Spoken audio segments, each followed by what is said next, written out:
चलो दोस्तों, अरे बंद कर लो भाई, हो मेरे भाई। ये यार ये बिल्कुल सर, पिछली क्लास में हमने डायमेंशंस पढ़ी थी, उसके चीट कोड भी है ना, मैंने तुम्हें लिखवा दिए थे। ठीक है, छुट्टी मान ली थी तुमने, तुमने भी छुट्टी मान ली थी।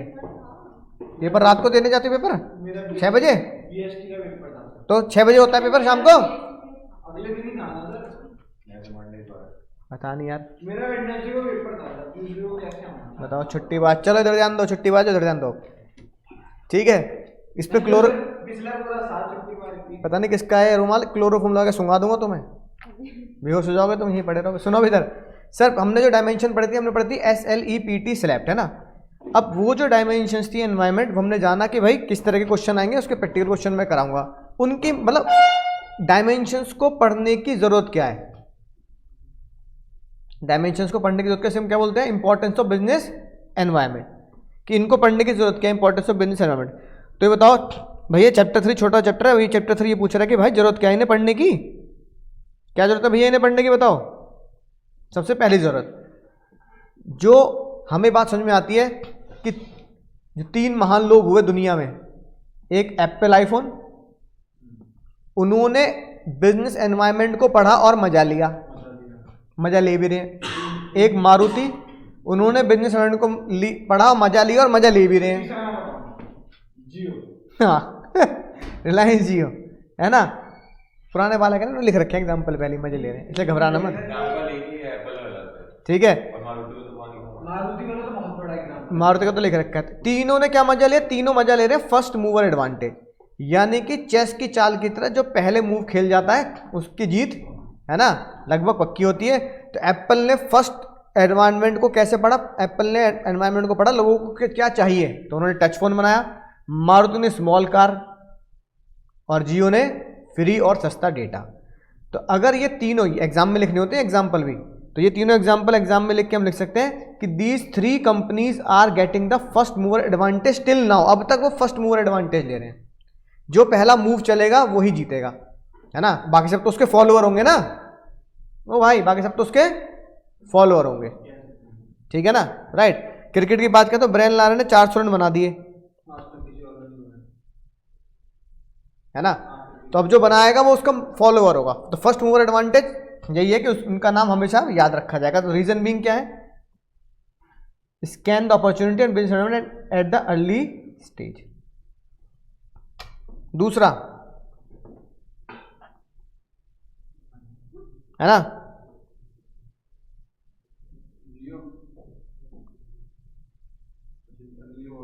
दूसरा क्या लिखा है,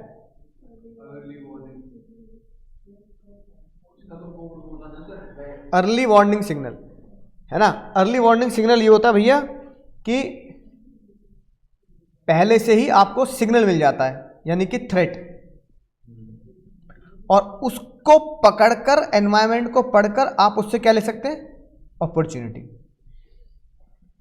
तो business environment is threat as well as, business environment is threat as well as opportunity.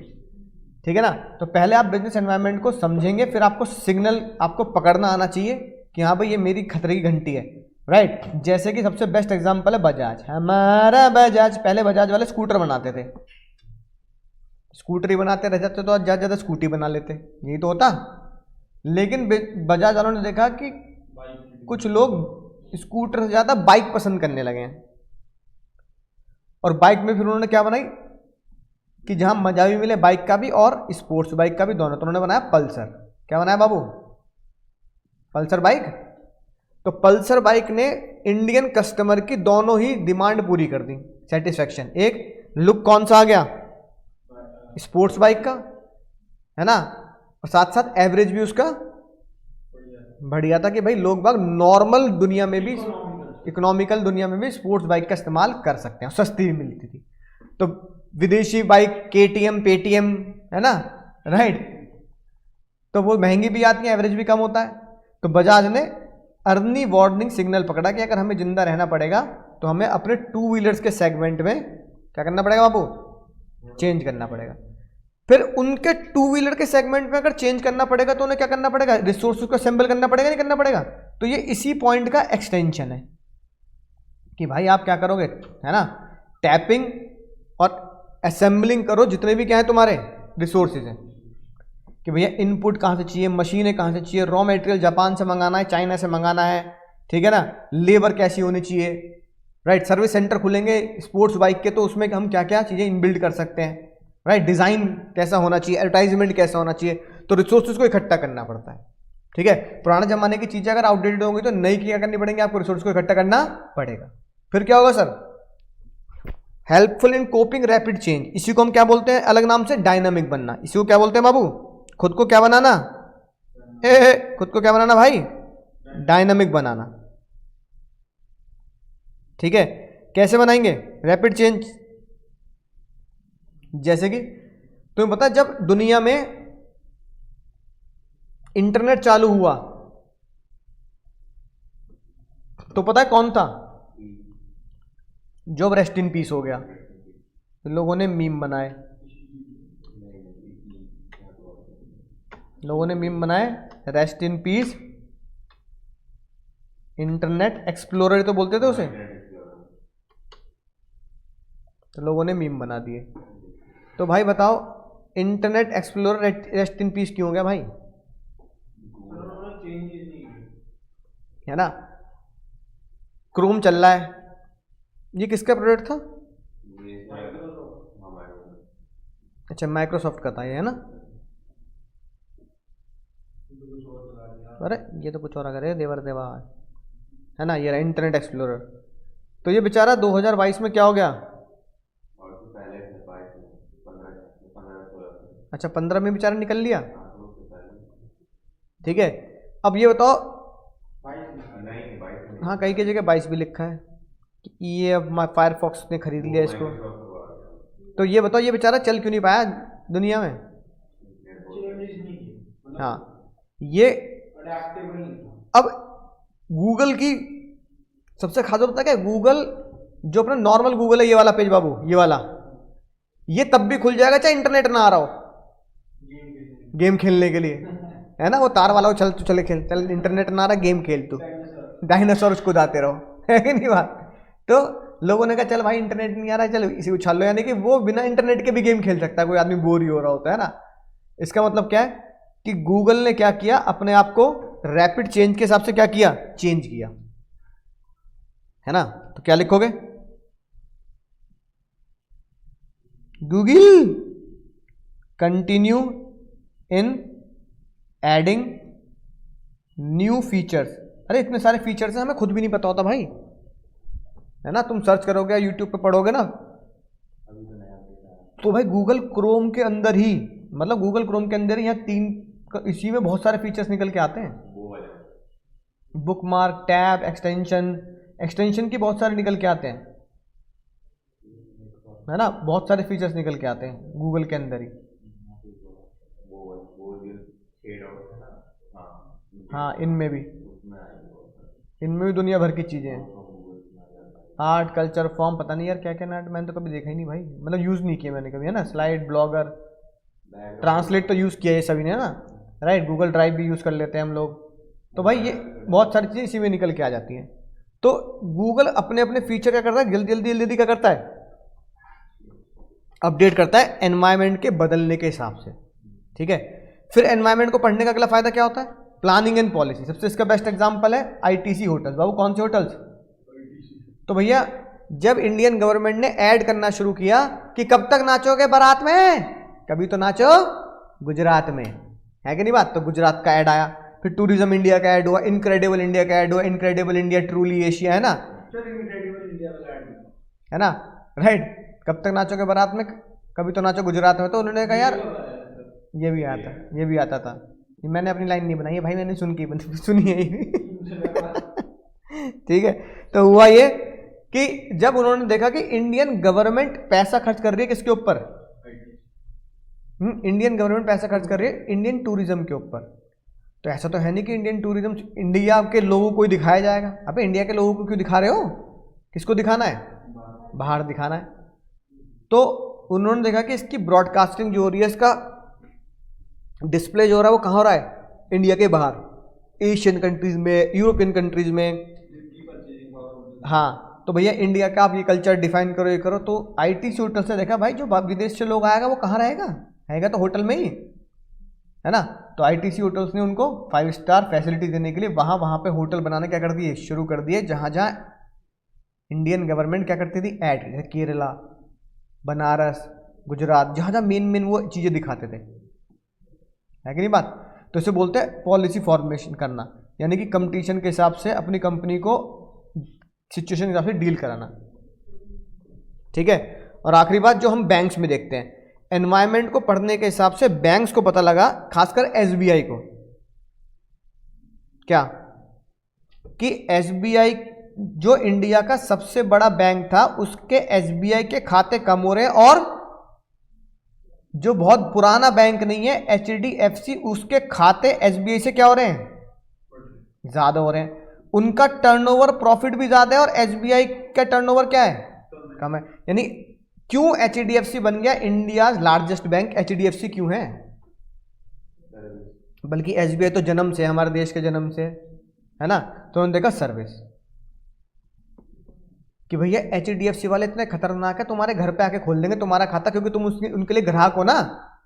तो खाता खोलोगे, पैसे डालोगे तो क्या होगा, कंपनी का बिजनेस बढ़ेगा। और एसबीआई वाले बिल्कुल, है ना, वहां चली जाओ उस खिड़की पे, तू वहां चला जाओ उस खिड़की पे, है कि नहीं बात। तो भैया उन्होंने देखा कि यार ये चक्कर हो रहा है, सर्विस के चक्कर में लोग क्या कर रहे हैं, खाता बंद कर रहे हैं। फिर इसके डर के मारे फिर उन्होंने धोनी को लिया। तू जानता है इसका बैंक कौन है, एसबीआई, है ना, राइट। घर पे आके खाता खोल दिया एसबीआई ने, है ना, याद है, ऐड दिखाने लगे एसबीआई वाले, क्यों, एचडीएफसी से कंपेयर करके। तो एनवायरनमेंट पढ़ने के उन्होंने अपने अंदर क्या करा सर, इंप्रूवमेंट किया, ताकि बिजनेस प्रैक्टिस हो, कस्टमर केयर इंक्लूड करना, होम सर्विस फैसिलिटी देना, इस तरह की बातें करनी शुरू कर दी। बोलो बाबू, समझ में आ गई बात, याद हो जाएंगी इंपॉर्टेंस। अगली बात, अब ये क्या कह रहे हैं भाई हमारे एसीपी, गुस्से में देखना तुम्हें देख रहे हैं, घूर घूर के पढ़ ले। हाँ नहीं सर, क्या कह रहा है, वो कह रहे हैं हाँ क्या करना पड़ के, तो यार कुछ स्पोर्ट्स ही खेल लो कम से कम, ये तो लगे हाँ भाई चलो तुमने कहीं स्पोर्ट्स में नाम रोशन कर दिया।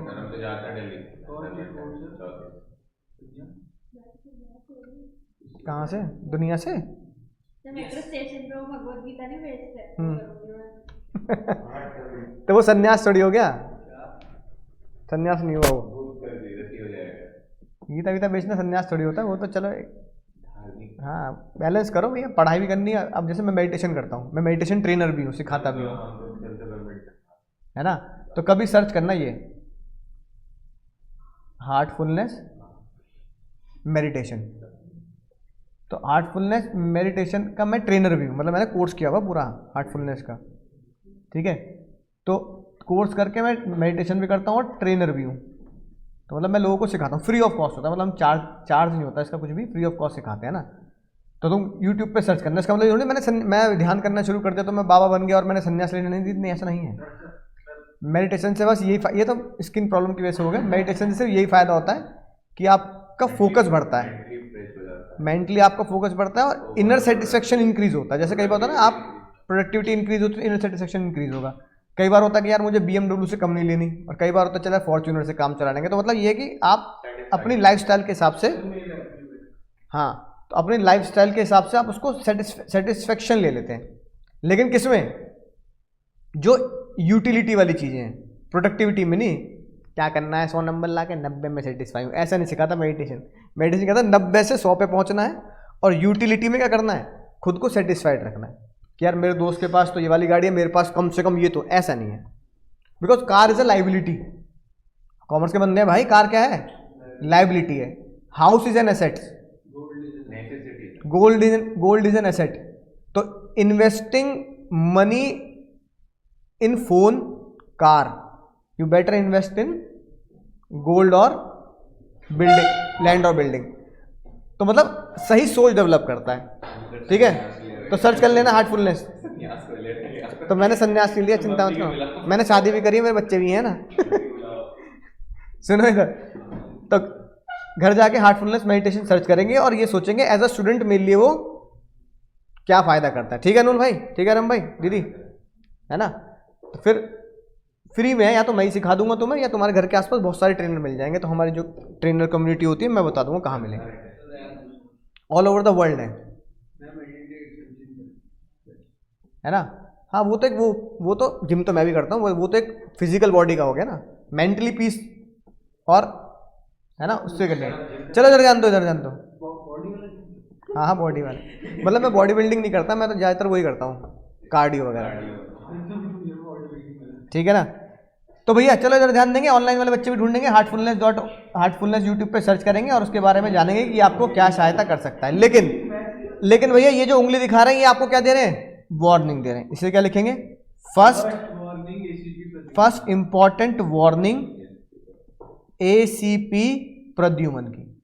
तो देखो फर्स्ट इंपॉर्टेंट वार्निंग मतलब फर्स्ट मूवर एडवांटेज, पहला इंपॉर्टेंस का कोड है, वार्निंग मतलब सेकंड। A से क्या बनेगा, पॉइंट नंबर 3, C से पॉइंट नंबर 4, ACP के P से पॉइंट नंबर 5 और प्रद्युमन के P से पॉइंट नंबर 6। सीक्वेंस में है तो घबराने का नहीं, सीक्वेंस में है। एग्जाम में सीक्वेंस याद नहीं करना क्योंकि स्टेप्स नहीं है, प्रोसेस की। हाँ ठीक है। First mover advantage, early warning signal, assembling C से ACP के C से coping with rapid change, P से प्लानिंग एंड पॉलिसी और प्रद्युमन के P से परफॉर्मेंस इंक्रीज। ठीक है भैया। फिर भाई याद करो भयानक रात, जिसमें मोदी जी ने बोला भाई मैंने आज रात 12 बजे से, क्या था 12 बजे से, आज रात 12 बजे से एनाबेल तुम्हारे खिड़की पे नजर आएगी, ये तो नहीं बोला था ऐसा तो नहीं बोलता ना, लेकिन रात 12 बजे से क्या हुआ था, आज रात 12 बजे से लीगल टेंडर नहीं रहेंगे। इसका मतलब ये है कि पुराने वाले जो नोट थे ना, 500 और 1000 के जो नोट हुआ करते थे, अब तो खैर 2000 के भी बंद हो गए है ना, अब तो 2000 भी डिमोनेटाइज कर दिया उन्होंने। तो 500 और 1000 के नोट कई सालों से चले आ रहे थे, तो उन्होंने, गवर्नमेंट ने हमारी से लीगल टेंडर को मानना बंद कर दिया, सीज मतलब खत्म कर दिया, राइट।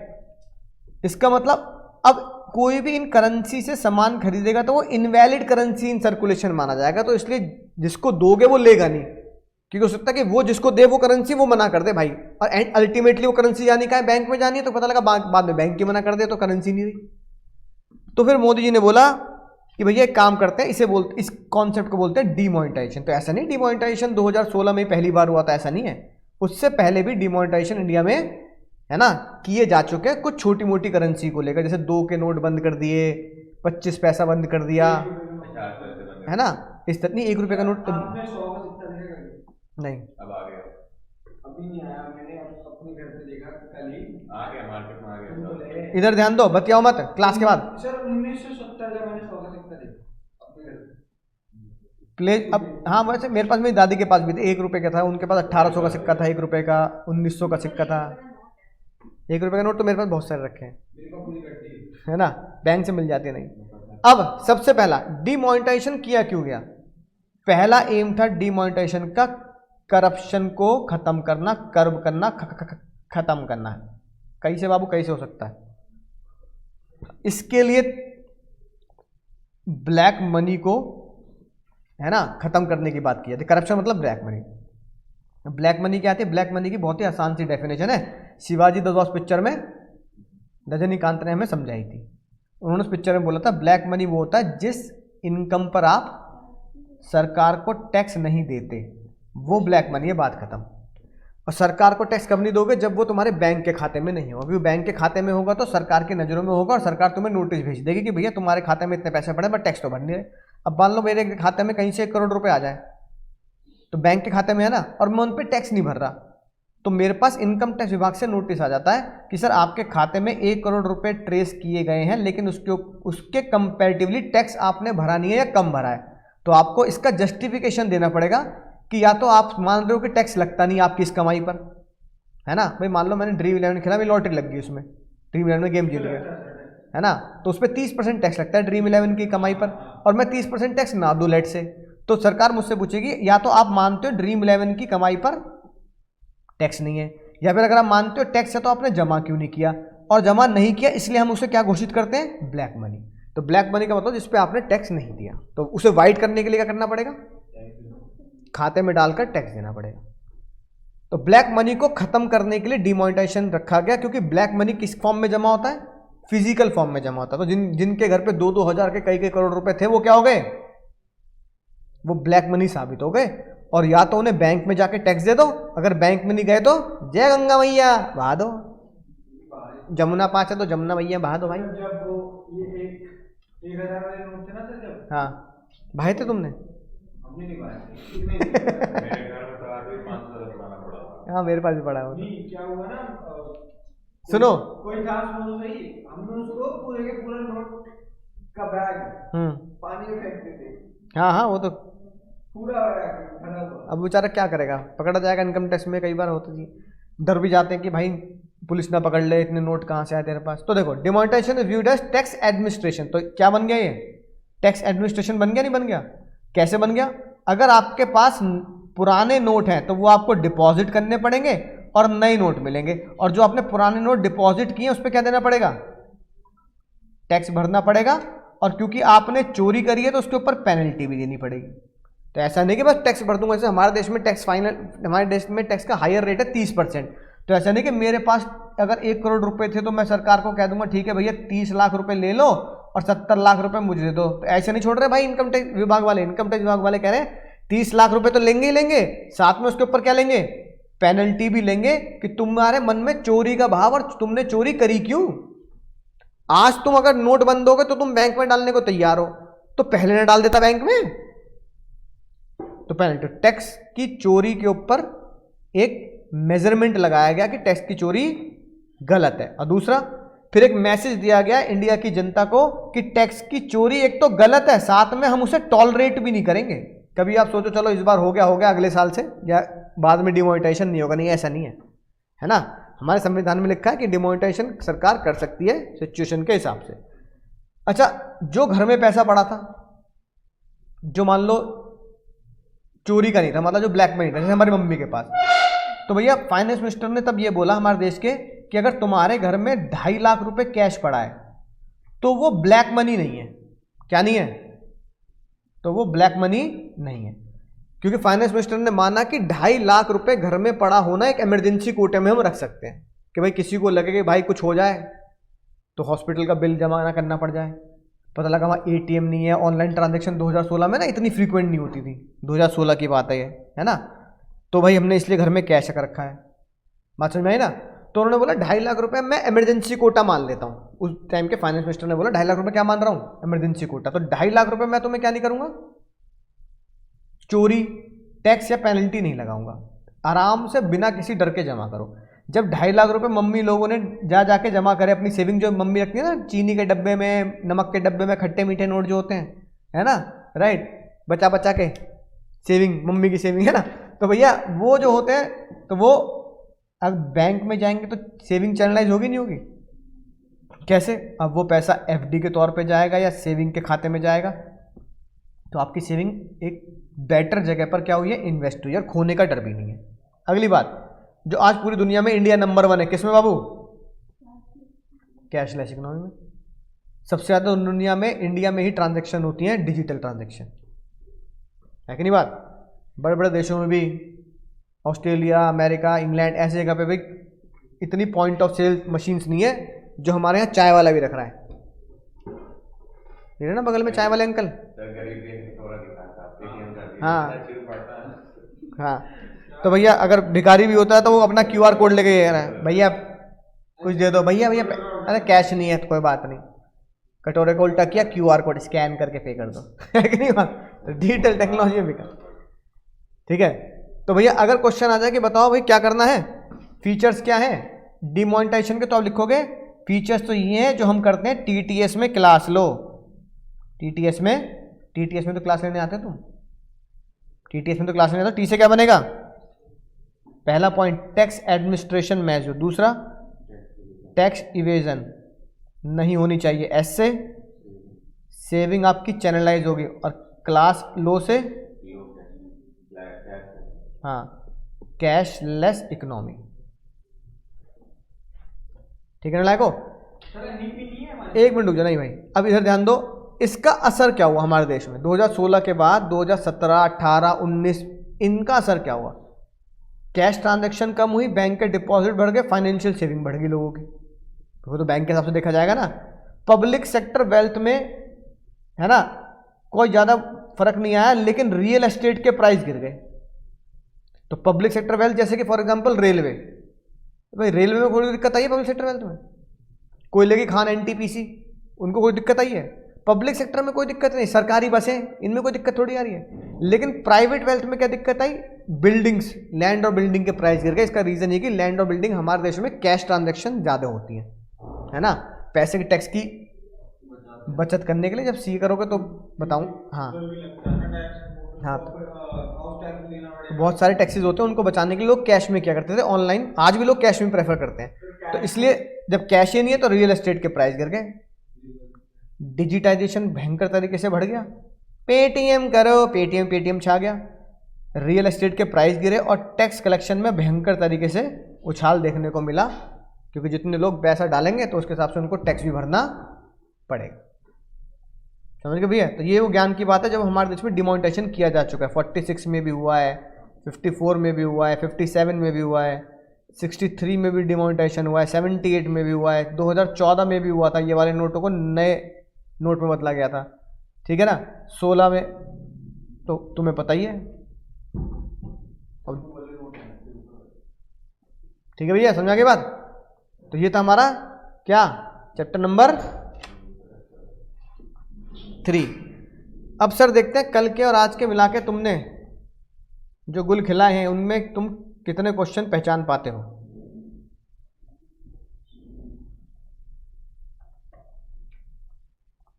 एस्पिरिट डी कॉर्प आ गया तो सबसे पहला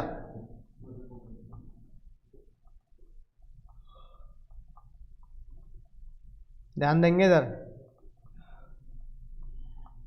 अपनी बुक में चलते हैं। क्वेश्चन 5 बता दो बाबू, टाइम नहीं वेस्ट करेंगे। ओ भैया,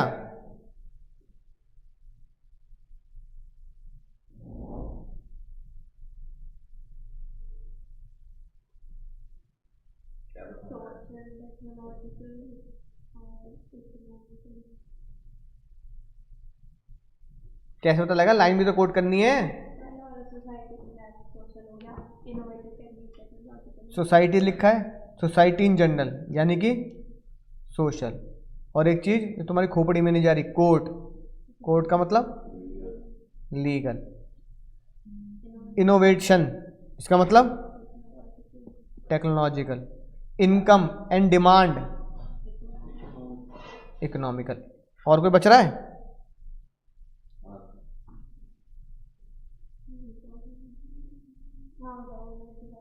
government is also showing positive, government political. समझे भैया? अगला question,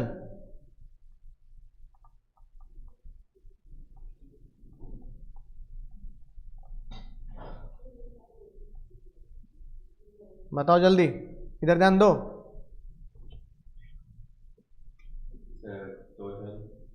habit of the people,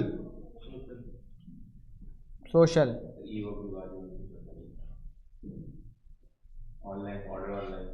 website, technological. Demand, economical. Shola, direct online link technology. सबसे खतरनाक प्राइम मिनिस्टर लिखा है, प्राइम मिनिस्टर लिखा हो, चीफ मिनिस्टर लिखा हो, एमपीएमएलए लिखा हो। और ऑनलाइन लिंक से क्या बनेगा? यही चीट कोड है, मैंने पिछली क्लास में लिखवाए हैं cheat code. 17।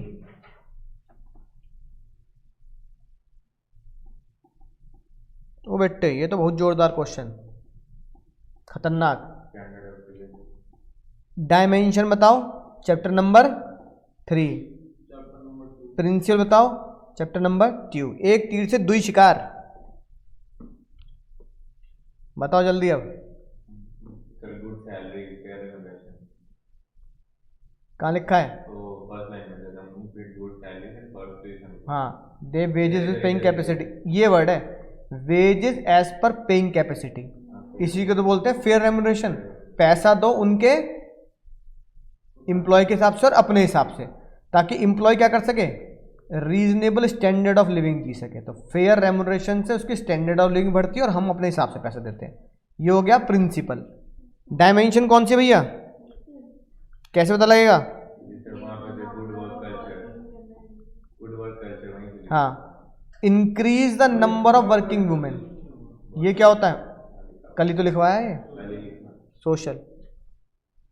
Number of working women का बढ़ना, सोशल। 24 नशे में मत रहो। गवर्नमेंट ऑफ इंडिया क्या बना? पॉलिटिकल। और ढूंढो। हाँ, स्टॉक इंडिसेस, इकोनॉमिकल। और ढूंढो। नहीं,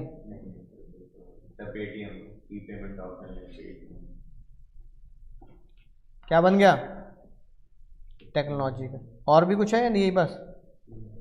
पार्लियामेंट लिखा है सर। ये death work, lengthy queues, birth rate, death rate, ये क्या होता है सर? सोशल। ठीक है भाई, तो ये चीट कोड जो पिछली क्लास में लिखवाए थे उनको ऐसे हमें इस्तेमाल करने का है। 31 गलत बात है, चीटिंग, चीटिंग करता है तो चीटिंग करता है। तो स्टेट गवर्नमेंट मतलब पॉलिटिकल।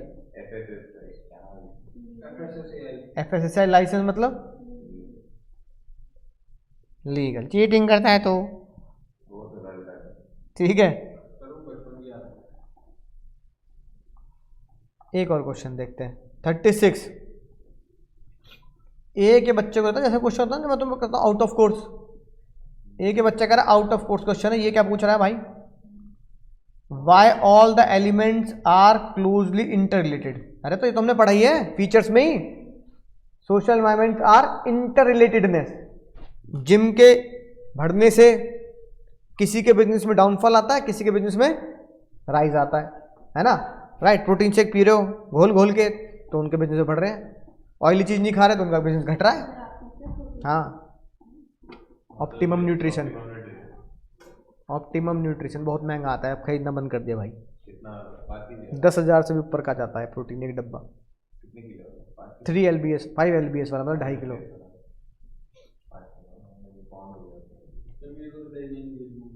हाँ, मैं भी खुद को नहीं लेने देता। मेरे पास तो सर पैसे नहीं है। फिर भी मैं खुद, मेरे पास पैसे तो भी नहीं लेने देता मैं खुद को।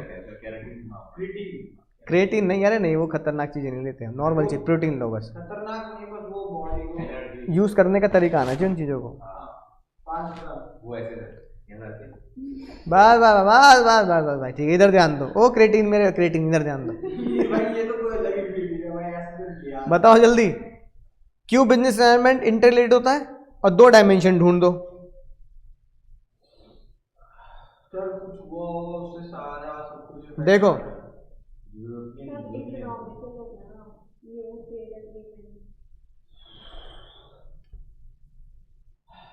बिजनेस एनवायरनमेंट बोला है उन्होंने, इंटर रिलेटेड होता है तो इसका मतलब नहीं डायमेंशन भी तो ढूंढो।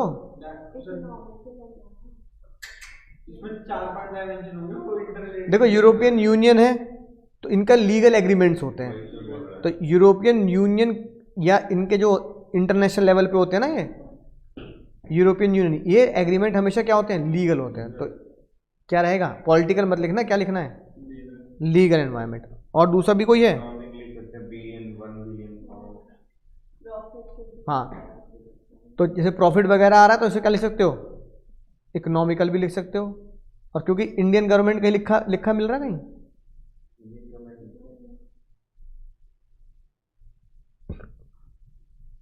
है ना। तो पॉलिटिकल भी लिख सकते हैं अगर ब्रिटेन गवर्नमेंट अगर लिखा रहा है ना।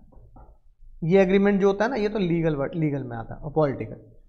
अब यहीं से इसको याद कर लेना, ये all the elements are considered to be interrelated as change in one may necessitate a series of change in other dimension.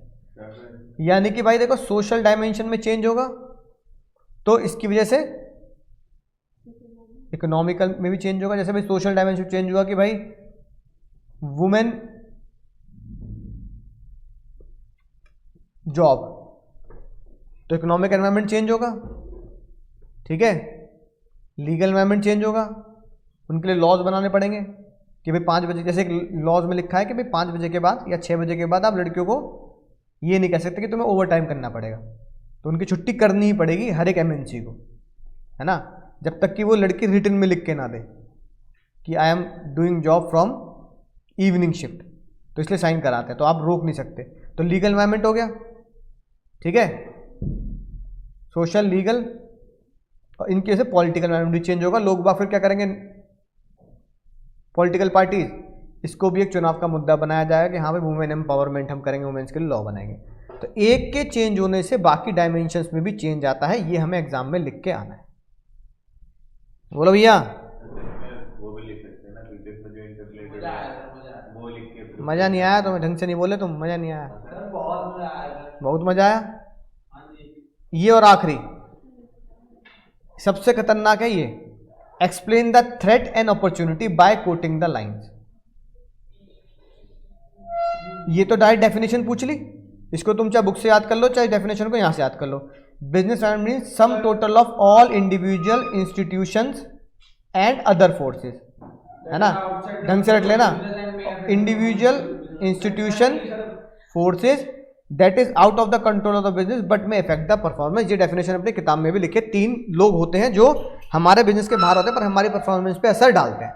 मुद्दा ये थ्रेट और अपॉर्चुनिटी का कैसे करेंगे, सर ये लिखा हुआ इसका बेस्ट एग्जांपल मैंने तुम्हें बजाज का ही बताया था। इधर ध्यान दो, बजाज का क्या बताया था कि नई फॉरेन बाइक जब इंडिया में आई तो थ्रेट था, तो क्या लिखेंगे, ये वाला, analyst report the business environment it has been bought is notice. ये नोटिस में लाया गया कि आगे कुछ सालों में मॉल की जरूरत रहेगी नहीं, लोग बाग ऑनलाइन में ज्यादा भरोसा करने लगेंगे। तो ये क्या है बाबू, ये थ्रेट है कि भाई यहाँ पे मॉल बंद हो जाएंगे तो मॉल के जो लोग हैं वो घबरा रहे हैं, मॉल के ओनर्स घबरा रहे हैं, मॉल में दुकान खोलने वाले घबरा रहे हैं। फिर उन्होंने कहा कि एक काम करते हैं कि जब हम आगे अब कभी भी जब मॉल बनवाएंगे तो मॉल में हम मॉल में बिल्ड एरिया ज़्यादा बनाने की बजाय रिक्रिएशनल एरिया बनाएंगे, मतलब कि वहाँ बच्चों को थोड़ा इंजॉय में मजा आएगा जो बच्चे घर पे ना कर पाएँ, या फिर पार्क बना दिए, है ना। ये तुमने देखा पुराने ज़माने में कॉन्सेप्ट देता था जो अब खत्म हो गया, ओपन थिएटर। मेरे मामा जी ना पहले, मेरे मामा जी जब पहले अब तो शहीद हो गए, आर्मी में थे, तो कर्नल थे वो, तो उनकी पोस्टिंग हुई थी गुजरात में, द्वारका गुजरात में है ना, हाँ, तो उस साइड पोस्टिंग हुई थी। तो गुजरात में ये कल्चर था, आज से कई साल पहले, हम छोटे थे, कम से कम 20-25 साल पहले, ओपन थिएटर। वो हमें गाड़ी में बैठा के ले गए, गाड़ी में बैठे रहो, सामने बहुत बड़ी स्क्रीन लग रही है, पिक्चर चलती है, हाँ। तो लेकिन इधर यूपी में नहीं है ना कल्चर, दिल्ली एनसीआर ये वाले, तो उन्होंने कहा कुछ इस तरीके का स्पेस बनाएंगे, है ना। तो ये क्या है, अपॉर्चुनिटी, कि वो जो गुजरात का कल्चर है उसे हम अगर अपने यहाँ पे लेके आए तो अब ये अपॉर्चुनिटी हमें दे सकता है। थ्रेट कि मॉल्स में लोग अब बोर हो रहे हैं, भीड़ ज़्यादा हो जाती है, जगह कम होती है। अपॉर्चुनिटी, रिक्रिएशन एरिया बना के, ओपन थिएटर बना के हम उनको अपॉर्चुनिटी दे सकते हैं। तो ये हुआ हमारा क्या बाबू, अपॉर्चुनिटी एंड थ्रेट। तो कुछ क्वेश्चन इस तरीके के भी आ सकते हैं। अब बोलो बहुत मजा आया, बहुत मजा आया कि नहीं आया? चप्पल कहाँ है मेरी? चलो ठीक है, लॉ वाले बच्चे बैठे रहेंगे, लॉ वाले बच्चे बैठे रहेंगे।